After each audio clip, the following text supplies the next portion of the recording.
Hello guys, welcome back to my channel. Hope आप लोग अच्छे होंगे।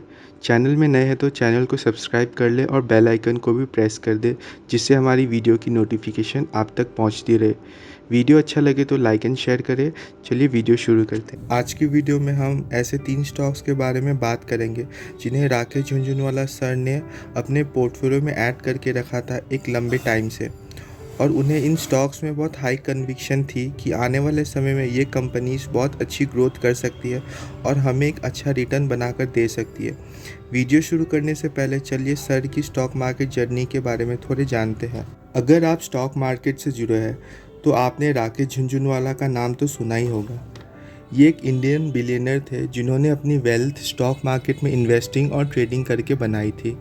अगर इनकी जर्नी की बात करें तो एक मिडिल क्लास फैमिली से बिलोंग करते थे जिन्होंने अपनी इन्वेस्टिंग 1985 से शुरू की थी, सिर्फ 5,000 रुपये से, और उनकी पहली मेजर प्रॉफिट 1986 में हुई थी। और जैसे कि हम जानते हैं सर अब हमारे बीच नहीं रहे, उनकी डेथ हो गई थी 14 अगस्त 2022 में।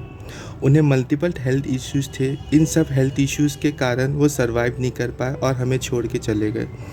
अगर हम बात करें उनकी नेटवर्थ की तो लगभग 5.8 बिलियन डॉलर्स की नेटवर्थ है, जो हमारी इंडियन करेंसी में 40,000 करोड़ होती है। ये वर्ल्ड के 438 रिचेस्ट पर्सन थे। ये बहुत सारी कंपनियों के डायरेक्टर भी रह चुके हैं, और अपनी आखिरी समय में इन्होंने अपना एक ड्रीम प्रोजेक्ट भी लॉन्च किया था जिसे हम आकाशा एयरलाइंस के नाम से भी जानते हैं। ये एक एविएशन कंपनी है और हम प्रे करते हैं कि आकाशा एयरलाइन आने वाले समय बहुत अच्छा करे और नई ऊंचाइयों को छूती रहे। तो चलिए इसी के साथ हम इस वीडियो को शुरू करते हैं। और अगर हम राकेश झुनझुनवाला की नेटवर्थ की हिस्ट्री देखें तो आप जैसे कि स्क्रीन पर देख पा रहे हो, हमें एक चार्ट देखने को मिल रहा है। तो ये ऑन क्वार्टर बेसिस पे ये आपको रिजल्ट शो कर रहा है। आप देख पा रहे होंगे कैसे इनके हर क्वार्टर्स में डिप लगते थे, फिर इनके प्रॉफिट्स ऊपर जाते थे तो आपको चार्ट में पॉजिटिविटी देखने को मिलती थी। फिर वैसे हर क्वार्टर में अप्स एंड डाउन्स आपको इनके चार्ट में देखने को मिल पा रहा है। मेजर अगर डिप की बात करें तो जून 2020, जो कि कोरोना के समय 2020 का आपको देखने को मिल पा रहा है -33% का। और अगर रिसेंट की बात करें जो कि जून 2022 का, तो आपको एक पॉजिटिविटी 26% के देखने को मिल रही है। तो इनके चार्ट देखकर हमें ये समझ में आता है कि शॉर्ट टर्म बेसिस में आपको अप्स एंड डाउन्स मार्केट में देखने को मिलते ही है, बट अगर आप लॉन्ग टर्म बेसिस के हिसाब से देखें तो आपको अपनी इन्वेस्टमेंट में अच्छी ग्रोथ और प्रॉफिट्स दिखेंगे। और अगर बात करें रिसेंटली जिस कंपनी में इन्होंने इन्वेस्ट किया था तो वो है स्कॉट्स लिमिटेड, जहां पर इन्होंने 1.39% की स्टेक इंक्रीज़ की थी जून 2020 के क्वार्टर में। और अगर बात करें तो रिसेंट क्वार्टर में इन 6 कंपनी में इन्होंने अपनी स्टेक को घटाई थी, जहां पर एनसीसी लिमिटेड में 0.22% की स्टेक इन्होंने डिक्रीज़ की थी, डीबी रियल्टी लिमिटेड में 0.13%, ऑटोलाइन इंडस्ट्री में 0.12%, इंडिया बुल्स हाउसिंग फाइनेंस में 0.11%, टाटा मोर्स लिमिटेड में 0.09% और नज़ारा टेक्नोलॉजी में 0.07%। इन 6 कंपनी में इन्होंने रिसेंटली अपनी स्टेक को डिक्रीज़ किया था। और अगर हम इनकी पोर्टफोलियो डाइवर्सिफिकेशन की बात करें तो इनके पास लगभग 32,124 करोड़ की शेयर्स थी, जिनमें इनके पास 32 कंपनीज थी। और अगर आप सेक्टर डाइवर्सिफिकेशन की बात करें तो कंस्ट्रक्शन में इनके पास 13% की स्टेक था, मिसेलिनियस में 9%, फाइनेंस में 6%, फार्मास्यूटिकल में 6%, बैंक्स में 6%, कंस्ट्रक्शन में 6%, इंफ्रास्ट्रक्चर में 3%, फुटवेयर में 3%, ऑटो में 3%, पैकेजिंग में 3%, डाइवर्सिफाइड में 3%, फाइनेंस में 3% और एडिबल्स ऑयल में 3%। सीमेंट इंडस्ट्री में इनका मेजर स्टेक था 3% का, एल्यूमिनियम में 3% का था, मीडिया एंड एंटरटेनमेंट में 3%, बैंक्स पब्लिक सेक्टर में 3%, टेलीकम्युनिकेशन सर्विस में 3%, होटल इंडस्ट्री में इनका अच्छा स्टेक था 3% का, ऑटो एंसिलरीज में 3%, पेस्टिसाइड्स में 3%, हॉस्पिटल मेडिकल सर्विसेज में 3%, कंप्यूटर्स में 3% और सॉफ्टवेयर में 3% का था। तो जैसे कि हमें देखने को मिल रहा है इनका पोर्टफोलियो वेल डाइवर्सिफाइड था। हर एक सेक्टर में इनका इन्वेस्टिंग थी, जिनमें इन्हें ज़्यादा कन्विक्शन था, जैसे कि कंस्ट्रक्शन कंपनीज वगैरह, उनमें इनका मेजर स्टेक था। और बाकी सारे सेक्टर्स में इनका एक अच्छा होल्डिंग था। और अगर बात करें फ्रेश एंट्री और एग्जिट की, जो इन्होंने अपने जून क्वार्टर में की थी, तो डेल्टा कॉर्प लिमिटेड में इन्होंने अपना स्टेक सेल किया था। एस्कॉर्ट्स लिमिटेड में इन्होंने स्टेक बाई किया था 1.39% का, जहां पर इन्होंने 18,30,000 शेयर्स की बाइंग की थी। इंडिया बुल रियल एस्टेट में इन्होंने अपना स्टेक सेल किया था। NACL में इन्होंने अपना स्टेक सेल किया था। TV18 ब्रॉडकास्ट में भी इन्होंने अपना स्टेक सेल किया। और अगर हम बात करें ऐसी 5 कंपनी जो कि इनके पोर्टफोलियो में सबसे ज़्यादा वेटेज रखते हैं, तो सबसे पहला है टाइटन कंपनी लिमिटेड। इनके पास इस कंपनी की 5.05% की स्टेक है, लगभग 11,200 करोड़ की इन्वेस्टमेंट है। दूसरा है star health and allied insurance company, जहाँ पर इनके पास 17.49% की स्टेक है और इसमें इन्वेस्टमेंट है लगभग 7,000 करोड़ की। तीसरा है मेट्रो ब्रांड्स लिमिटेड, जहाँ पर इनकी स्टेक है 14.43% और इन्वेस्टमेंट है 3,327 करोड़ की। और चौथा है टाटा मोटर्स लिमिटेड, जहाँ पर इनके पास 1.09% की स्टेक है और इन्वेस्टमेंट है लगभग 17,059 करोड़ की। और जो लास्ट है क्रिसिल लिमिटेड, इनके पास 5.48% की स्टेक है और इन्वेस्टमेंट लगभग 1,289 करोड़ की है। तो ये 5 सबसे बड़ी कंपनी जो इनके पोर्टफोलियो में है और ये मेजर शेयर होल्ड करता है इस कंपनियों की। तो चलिए हम बात करते हैं वो 3 कंपनियों की जहाँ पे सर ने अपनी होल्डिंग बनाई थी और उन्हें कन्विक्शन थी कि आने वाले समय में ये कंपनियां बहुत अच्छा परफॉर्म कर सकती। हमारा पहला स्टॉक है Escorts Limited. Escorts Limited India की लीडिंग इंजीनियरिंग कंपनी है जो कि agri machinery, construction, material handling equipment और रेलवे इक्विपमेंट मैन्युफैक्चर करती है। ये कंपनी बेसिकली मैन्युफैक्चर करती है agricultural tractors, engine for agricultural tractors, construction, earth moving and material handling equipments, round and flat tubes, heating elements, double acting hydraulic shock absorber for railway coaches, internal combustion engines and all types of brakes जो कि railway में use होते हैं। अगर manufacturing facilities की बात करें तो एग्री मशीनरी में इनके टोटल 5 प्लांट्स हैं, जिनमें से 3 प्लांट्स फरीदाबाद हरियाणा में लोकेटेड है, जिसकी कैपेसिटी 1,20,000 यूनिट्स बनाने की है। एक प्लांट पोलैंड में लोकेटेड है जिनकी एनुअल प्रोडक्शन कैपेसिटी 2,500 यूनिट्स की है। और एक कंपनी के जॉइंट वेंचर इंडिया में है जिसे हम एस्कॉर्ट्स क्यूबेटा लिमिटेड के नाम से भी जानते हैं, जिसकी एनुअल इंस्टॉल कैपेसिटी है 5,000 ट्रैक्टर्स की। अगर कंस्ट्रक्शन इक्विपमेंट की बात करें तो कंपनी के पास एक प्लांट है जो कि बल्लभगढ़ हरियाणा में लोकेटेड है, जिसकी एनुअल कैपेसिटी है 10,000 यूनिट्स की। अगर रेलवे इक्विपमेंट डिवीजन की बात करें तो कंपनी के पास एक प्लांट लोकेटेड है जो कि फरीदाबाद हरियाणा में। अब अगर बात करें इनकी जॉइंट वेंचर की, तो इन्होंने क्यूबेटा कॉरपोरेशन को अपना जॉइंट प्रोमोटर बनाया है। क्यूबेटा एक ग्लोबल मैन्युफैक्चरिंग कंपनी है जो कि स्पेशलाइज करती है agriculture, water and living environment products में।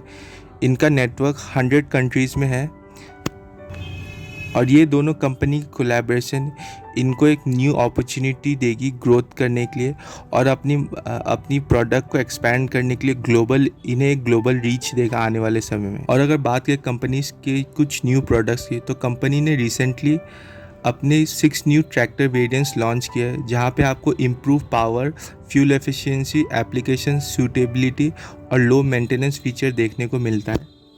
और ये कंपनी बहुत एक्टिवली पार्टिसिपेट करी है EV डेवलपमेंट में और कंपनी अपनी इन्वेस्टमेंट भी कर रही है नेक्स्ट जनरेशन डिजिटल टेक्नोलॉजीज़ में। और अब फंडामेंटल देखें तो मार्केट कैप 22,960 करोड़ की है। करेंट प्राइस फ़िलहाल 1,740 रुपीज़ चल रहा है। इसने हाई लगाया था 1,934 रुपीज़ का और लो था 1,183 रुपीज़ की।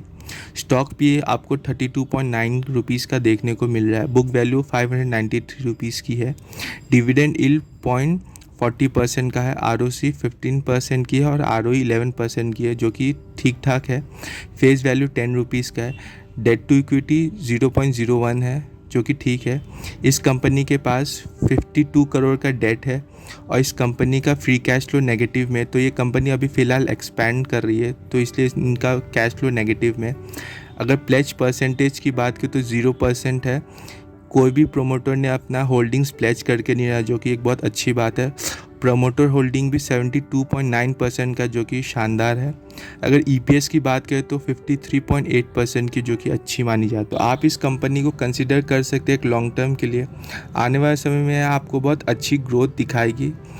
ये कंपनी फ़िलहाल एक्सपैंड कर रही है, तो आने वाले समय में इनकी प्रॉफिट्स प्लस इनकी सेल्स में बहुत तेज़ी देखने को मिलेगी, इसलिए आप इस कंपनी में इन्वेस्ट कर सकते हैं। हमारा दूसरा स्टॉक है मेट्रो ब्रांड्स, जिसे हम मेट्रो शूज़ के नाम से भी जाना करते थे। ये एक multi brand footwear retail chain है जिनके पास 598 मेट्रो शोरूम्स है 136 डिफरेंट सिटीज़ में इंडिया। अगर कुछ की पॉइंट्स की बात करें तो मेट्रो ब्रांड्स 598 स्टोर्स को ऑपरेट करता है इंडिया में 136 डिफरेंट सिटीज़ में।